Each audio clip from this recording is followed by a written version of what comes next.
America Iran இடையிலான தாக்குதல் நிறுத்த ஒப்பந்தம் இன்னும் கொஞ்ச நாளுக்கு நீட்டிக்கப்பட்டிருக்கு. இது ஒரு வகையில ஆறுதல் தரக்கூடிய செய்தி தான் அப்படின்னு நீங்க நினைக்கலாம். ஆனால் இதுல நமக்கு கவலை கொள்றதுக்கு நிறைய விஷயங்கள் இருக்கு. அது என்ன அப்படிங்கறத பத்தி தான் இந்த வீடியோல பார்க்க போறோம். இது டிகோட் பை வெங்கட்.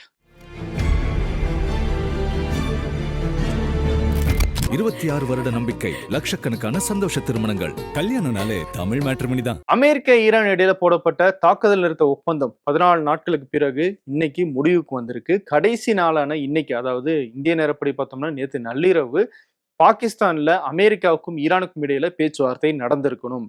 அமெரிக்கா தரப்புல அமெரிக்காவுடைய துணை ஜனாதிபதி ஜேடி வான்ஸ் பெட்டி படுக்கையெல்லாம் பேக் பண்ணிட்டு பாகிஸ்தானுக்கு கிளம்புறதுக்கு ரெடியாக இருந்தாரு. ஆனால் ஈரான் நாங்க இந்த பேச்சுவார்த்தையில பங்கேற்க முடியாது அப்படிங்கிறத ஸ்ட்ரிக்டாக சொல்லிட்டாங்க. காரணம் என்ன அப்படின்னா, தொடர்ந்து எங்களுக்கு அழுத்தம் கொடுத்துக்கிட்டே இருக்காங்க அமெரிக்கா. ஒரு பக்கம் பேச்சுவார்த்தைக்கு வாங்கன்னு கூப்பிடுறாங்க, இன்னொரு பக்கம் ஈரானுடைய கப்பல்களை எல்லாம் அவங்க முடக்கிட்டு இருக்காங்க. இப்படி மிரட்டி எங்களை பணிய வைக்க நினைக்க முடியாது, அதனால நாங்க பேச்சுவார்த்தைக்கு வரல அப்படிங்கிற அந்த முடிவுல கடைசி வரைக்கும் ஈரான் உறுதியாக இருந்ததுனால பேச்சுவார்த்தை நடக்கல. சரி, பேச்சுவார்த்தை நடக்கல, அப்ப அடுத்த கட்டம் என்ன? திரும்பவும் தாக்குதல் தொடங்கிருமோ அப்படிங்கிற ஒரு அச்சம் இருந்துச்சு. இந்த நிலையில தான் அமெரிக்க அதிபர் டொனால்ட் ட்ரம்ப் இந்த தாக்குதல் நிறுத்த ஒப்பந்தத்தை இன்னும் நீட்டிக்கிறதாக அறிவிச்சிருக்காரு.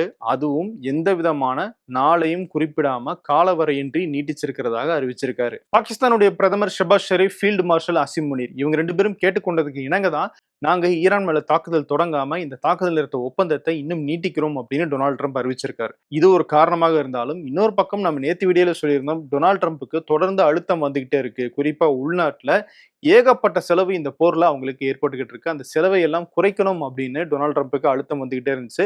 அதன் அடிப்படையில தான் இந்த வாரம் எப்படியாவது முடிக்கணும் அப்படிங்கிற நோக்கத்துல டொனால்ட் ட்ரம்ப் தொடர்ந்து செயல்பட்டுக்கிட்டே இருக்காரு அப்படின்னு நம்ம வீடியோக்குள்ள சொல்லிட்டே இருந்தோம். அதை நிரூபிக்கிற வகையில தான் டொனால்ட் ட்ரம்ப் இந்த தாக்குதல் நிறுத்த ஒப்பந்தத்தை காலவரையின்றி நீட்டிச்சிருக்காரு அப்படிங்கிறத நம்மளால புரிஞ்சுக்க முடியுது. ஆனா சர்வதேச அரசியல் வார் ஸ்ட்ராட்டஜின்னு பாக்குற சில எக்ஸ்பர்ட்ஸ் என்ன சொல்றாங்கன்னா, டொனால்ட் ட்ரம்ப் இதை ஒரு டைம் பையிங் ப்ராசஸ் ஆக பார்க்கிறாரு அப்படின்னு சொல்றாங்க. அதாவது காலத்தை நீட்டிக்கிறது மூலமாக இந்த இடைப்பட்ட காலத்துக்குள்ள எதையாவது சாதிச்சுக்கலாம் அப்படிங்கிறது தான் டொனால்ட் ட்ரம்ப்புடைய திட்டம்னு சொல்றாங்க. என்ன அவர் சாதிக்க முடியும் அப்படின்னு கேட்டா, இப்ப இந்த போர் 40 நாட்களுக்கு நடந்துச்சு.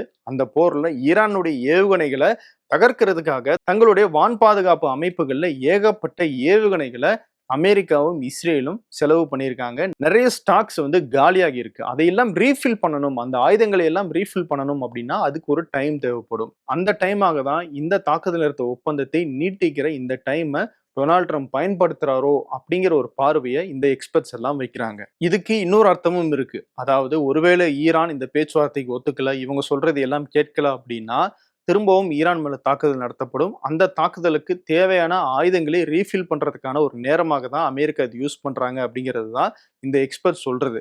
இன்னொரு பக்கம் இந்த சீஸ்ஃபயரை ஏன் நான் எக்ஸ்டெண்ட் பண்ணேன் அப்படின்னு டொனால்ட் ட்ரம்ப் ஒரு காரணத்தை சொல்றாரு. ஈரானுக்குள்ள அரசியல் தலைமைக்கும் ராணுவ தலைமைக்கும் இடையில முரண்பாடு ஏற்பட்டிருக்கு. அந்த முரண்பாடுகளால அவங்க ஒற்றுமையாக ஒரு முடிவெடுக்க முடியல. அவங்க பேசி எல்லாரும் சேர்ந்து ஒரு ஒற்றுமையாக ஒரு முடிவை எங்ககிட்ட சொல்ற வரைக்கும் நாங்க இந்த தாக்குதல் நிறுத்தத்தை நீட்டிக்கிறோம் அப்படின்னு டொனால்ட் ட்ரம்ப் சொல்லியிருக்காரு. அவர் சொன்ன மாதிரி அங்க முரண் இருந்தது உண்மைதான். அதை நம்ம வீடியோல நம்ம ஏற்கனவே பேசியிருக்கோம். அது ஈரானுடைய அரசு ஊடகமான டஸ்னிம் நியூஸ்லயே கூட ஒரு விமர்சன பதிவாக வந்துருந்துச்சு. யாரை விமர்சித்திருந்தாங்க அப்படின்னா, ஈரானுடைய வெளியுறவுத்துறை அமைச்சர் அப்பாஸ் அராக்சியை. அவர் தான் ஸ்ட்ரெய்ட் ஆஃப் ஹோர்முஸ் முழுமையாக திறக்கப்படும் அப்படிங்கிற போஸ்டர் தன்னுடைய எக்ஸ் தளத்துல பதிவு பண்ணாரு. அதன் பிறகும் அமெரிக்கா ஈரானுடைய கப்பல்களை முடக்கிற பணியை தொடர்ந்ததுனால ஐஆர்ஜிசி படையினர் கோபப்பட்டு அந்த ஸ்ட்ரெய்ட் ஆஃப் ஹோர்முஸை மூடுறதாக அறிவிச்சாங்க. ஸோ அப்பாஸ் அராக்சியினுடைய அந்த அறிவிப்பு தொடர்பாக தான் அந்த தஸ்னிம் நியூஸ்லயும் விமர்சனம் வந்துருந்துச்சு. ஆனா ட்ரம்ப் சொல்ற மாதிரி இல்லாம அந்த முரண்பாடு முடிவுக்கு வந்த மாதிரி தான் தெரியுது. எதை வச்சு சொல்றேன் அப்படின்னா, முதல் விஷயம், ஐஆர்ஜிசி சொன்னபடி ஈரான் தரப்புல இருந்து யாருமே பேச்சுவார்த்தைக்கு வரல. ஐஆர்ஜிசியினுடைய நிலைப்பாடை நாங்க ஏத்துக்கல அப்படின்னா அரசியல் தலைமை பேச்சுவார்த்தைக்கு வந்திருக்கணும். அவங்க பேச்சுவார்த்தைக்கு வரல அப்படின்னும் போது ஐஆர்ஜிசியும் சரி ஈரானுடைய அரசியல் தலைமையும் சரி ஒரே லைன்ல முடிவெடுத்திருக்காங்க அப்படிங்கிறது நமக்கு தெரிய வருது. 2வது விஷயம், ஈரானுடைய வெளியுறவுத்துறை அமைச்சர் அப்பாஸ் அராக்சி 3 நாட்களுக்கு மேலாக அவர் எந்த விதமான பதிவுகளையும் போடாம இருந்தாரு. அவரும் ஒரு பதிவை கடைசியில போட்டிருக்காரு. ஈரானுடைய கப்பல்களை, ஈரானுடைய துறைமுகத்தை முடக்கிறது அப்படிங்கிறது தாக்குதல் நிறுத்த ஒப்பந்தம், அதாவது சீஸ்ஃபயர் அக்ரிமெண்ட்டை மீறிய செயல். அதனால நாங்க என்ன செய்யணுமோ செய்வோம். எங்களுக்கு இந்த முடக்கத்தை எப்படி எதிர்கொள்றது, எப்படி அந்த முடக்கத்தை நீக்கிறது அப்படிங்கிறது நல்லாவே தெரியும் அப்படின்னு அவரும் ஹார்டாக ஒரு பதிவை போட்டிருக்காரு. ஸோ டொனால்ட் ட்ரம்ப் இந்த போர்ல தொடர்ந்து அமெரிக்கா தான் முன்னிலையில இருக்கு, அமெரிக்கா தான் அப்பர் ஹேண்ட்ல இருக்கு அப்படின்னு ஒரு பிம்பத்தை உருவாக்கிட்டு இருக்காருல்ல, அந்த பிம்பத்தை தான் திரும்பவும் உருவாக்க முயற்சி பண்ணியிருக்காரு. ஆனா ரியாலிட்டி அந்த மாதிரி இல்ல அப்படிங்கிறது தான் நமக்கு கிடைக்கிற செய்திகள் சொல்லுது. சரி, எது எப்படியோ இப்ப திரும்ப போர் தொடங்கல. இன்னும் கொஞ்ச நாளைக்கு அங்க வந்து பேச்சுவார்த்தை நடக்கிறதுக்கான அந்த டைம் கிடைச்சிருக்கு. இது நல்ல விஷயம் தானே, இது ஆறுதலான செய்தி தானே அப்படின்னு நீங்க நினைக்கலாம். ஆனால் இங்க நம்ம கவலைப்படுறதுக்கும் ஒரு விஷயம் இருக்கு. ட்ரம்ப் என்ன சொல்லியிருக்காரு, நாங்க தாக்குதல் நிறுத்தத்தை நீட்டிக்கிறோம் அப்படின்னு தான் சொல்லியிருக்காரே தவிர, ஈரானுடைய கப்பல்களை முடக்கிற வேலையை நாங்க தொடர்ந்து செய்ய தான் போறோம் அப்படிங்கிறதையும் அவர் அந்த இடத்துல சொல்லியிருக்காரு. இதுல நம்ம கவலைப்படுறதுக்கு என்ன விஷயம் இருக்கு அப்படின்னா, அமெரிக்கா எவ்வளவு நாட்களுக்கு ஈரானுடைய கப்பல்களை முடக்குதோ அத்தனை நாட்களுக்கு நாங்களும் ஸ்ட்ரெய்ட் ஆஃப் ஹோர்முஸை முடக்குவோம், அந்த வழியாக கப்பல் போக்குவரத்தை அனுமதிக்க மாட்டோம் அப்படின்னு ஈரானும் சொல்றாங்க. இதனால என்ன ஆகும் அப்படின்னா, இந்தியாவுக்கு வர வேண்டிய கேஸ், எண்ணெய், உரம் போன்ற முக்கியமான பொருட்களினுடைய போக்குவரத்து அப்படிங்கிறது தடைபடுது. ஒண்ணு பெர்மிஷன் கேட்டு வர வேண்டியதா இருக்கும். அதுக்கான காலதாமதமும் எடுக்கும். அந்த பெர்மிஷனையும் முன்ன மாதிரி திரும்பவும் ஈரான் குடுக்குறாங்களா அப்படிங்கிறதுலயும் நமக்கு சந்தேகம் எழுந்திருக்கு. இதனால இப்பவே நமக்கு இந்தியாவுல கேஸ் தட்டுப்பாடு ஏற்பட்டிருக்கு. நிறைய ஆட்டோக்கள் கேஸ் ஃபில் பண்ண முடியாம கியூல நிக்கிறதை எல்லாம் பார்க்கிறோம். இன்னும் நிறைய வீடுகளுக்கு சிலிண்டர் வரல அப்படிங்கிற குற்றச்சாட்டுகள் இருக்கு. நிறைய டூரிஸ்ட் ஸ்பாட்ல ஹோட்டல்கள் மூடப்பட்டிருக்கு. ஹோட்டல்கள்ல 1, 2 டிஷ்ஷஸ் தவிர வேற எதுவும் எங்களால குடுக்க முடியல அப்படின்னு சொல்றாங்க. இந்த மாதிரியான சிச்சுவேஷன்ல இந்த அமெரிக்காவுடைய முடக்கமும் அதுக்கு எதிர்வினையாக ஈரான் ஸ்ட்ரெய்ட் ஆஃப் ஹோர்முஸையும் முடக்குனாங்க அப்படின்னா அதனுடைய எதிர்வினையாக நம்ம தான் அதிகமாக பாதிக்கப்பட போறோம். ஏற்கனவே ஈரானுடைய டவுஸ்கா அப்படிங்கிற ஒரு கப்பலை அமெரிக்காவுடைய கடற்படையினர் கைப்பற்றினாங்க. இப்போ இந்தியாவுக்கும் தெற்காசியாவுக்கும் இடையில பே ஆஃப் பெங்கால்ல ஈரானோட தொடர்புடைய டிஃபானி அப்படிங்கிற ஒரு கப்பலையும் அமெரிக்கனுடைய கடற்படையினர் கைப்பற்றி இருக்காங்க. இதுக்கு ஈரான் கடுமையான கண்டனத்தை தெரிவிச்சிருக்காங்க. அங்க ஸ்ட்ரெய்ட் ஆஃப் ஹார்முஸ்ல சில கப்பல்கள் மேல ஈரான் துப்பாக்கி சூடு நடத்தினதாகவும் அங்கிருந்து தகவல் வருது. அமெரிக்க ஈரானுடைய கப்பல்களை முடக்கிறதன் மூலமாக ஈரான் கிட்ட இருந்து அதிகமா எண்ணெய் வாங்கிட்டு இருக்கிற சைனாவுக்கு ஒரு அழுத்தத்தை கொடுக்கலாம் அப்படிங்கிற ஒரு திட்டத்தோட செயல்பட்டு இருக்காங்க. அதே நேரம் ஈரானுடைய வருமானத்தையும் நம்ம தடுக்கலாம் அப்படிங்கிறது தான் அமெரிக்காவுடைய திட்டம்.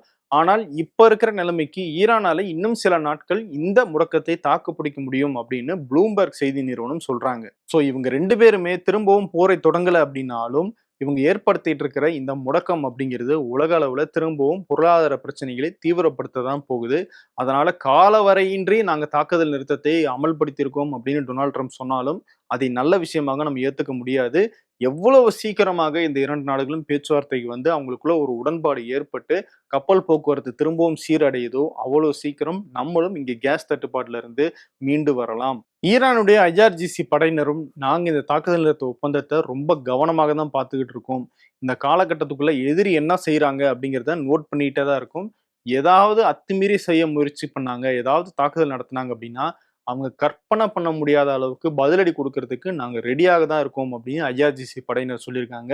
ஈரான்ல மிக முக்கியமான ஏவுகணை ஒன்றை மக்கள் முன்னிலையில கொண்டு போய் காட்சிப்படுத்துறது மூலமாக ஈரான் ஸ்ட்ராங்காக தான் இருக்கு அப்படிங்கிற ஒரு செய்தியையும் ஈரான் மக்களுக்கு அவங்க சொல்லியிருக்காங்க. ஸோ இப்படிப்பட்ட சூழ்நிலையில எவ்வளவு சீக்கிரமாக பேச்சுவார்த்தை நடக்குதோ அவ்வளவு சீக்கிரமாக நல்ல முடிவு கிடைக்க வாய்ப்பு இருக்கு. இன்னொரு முக்கியமான விஷயமும் நம்ம கவனிக்கணும். இந்த பேச்சுவார்த்தையை எந்த வகையிலையும் கெடுக்கிற வகையில இஸ்ரேலை செயல்பட அனுமதிச்சிடவே கூடாது. ஏன்னா கடந்த 2 முறை பேச்சுவார்த்தை நடந்த போதும் அதை கெடுத்தது இஸ்ரேல் தான். ஸோ இஸ்ரேல் இந்த முறையும் அதற்கான முயற்சிகளை மேற்கொள்றதுக்கு வாய்ப்பு இருக்கு. அதற்கான அனுமதியை அமெரிக்காவும் சரி ஈரானும் சரி இதுல மத்தியஸ்தம் பண்ண ஈடுபட்டிருக்கிற மற்ற நாடுகளும் அனுமதிச்சிடக்கூடாது அப்படிங்கிறதையும் நம்ம இந்த இடத்துல கவனத்தில் கொள்ளணும். தொடர்ந்து இந்த போர் தொடர்பாக அடுத்தடுத்து என்ன நடக்குது அப்படிங்கிறத பத்தி நம்ம டிகோ நிகழ்ச்சியில பார்க்கலாம். அடுத்த வீடியோல உங்களை மீண்டும் சந்திக்கிறேன். நன்றி. 26 வருட நம்பிக்கை, லட்சக்கணக்கான சந்தோஷ திருமணங்கள். கல்யாணம்னாலே தமிழ் மேட்ரிமோனி தான்.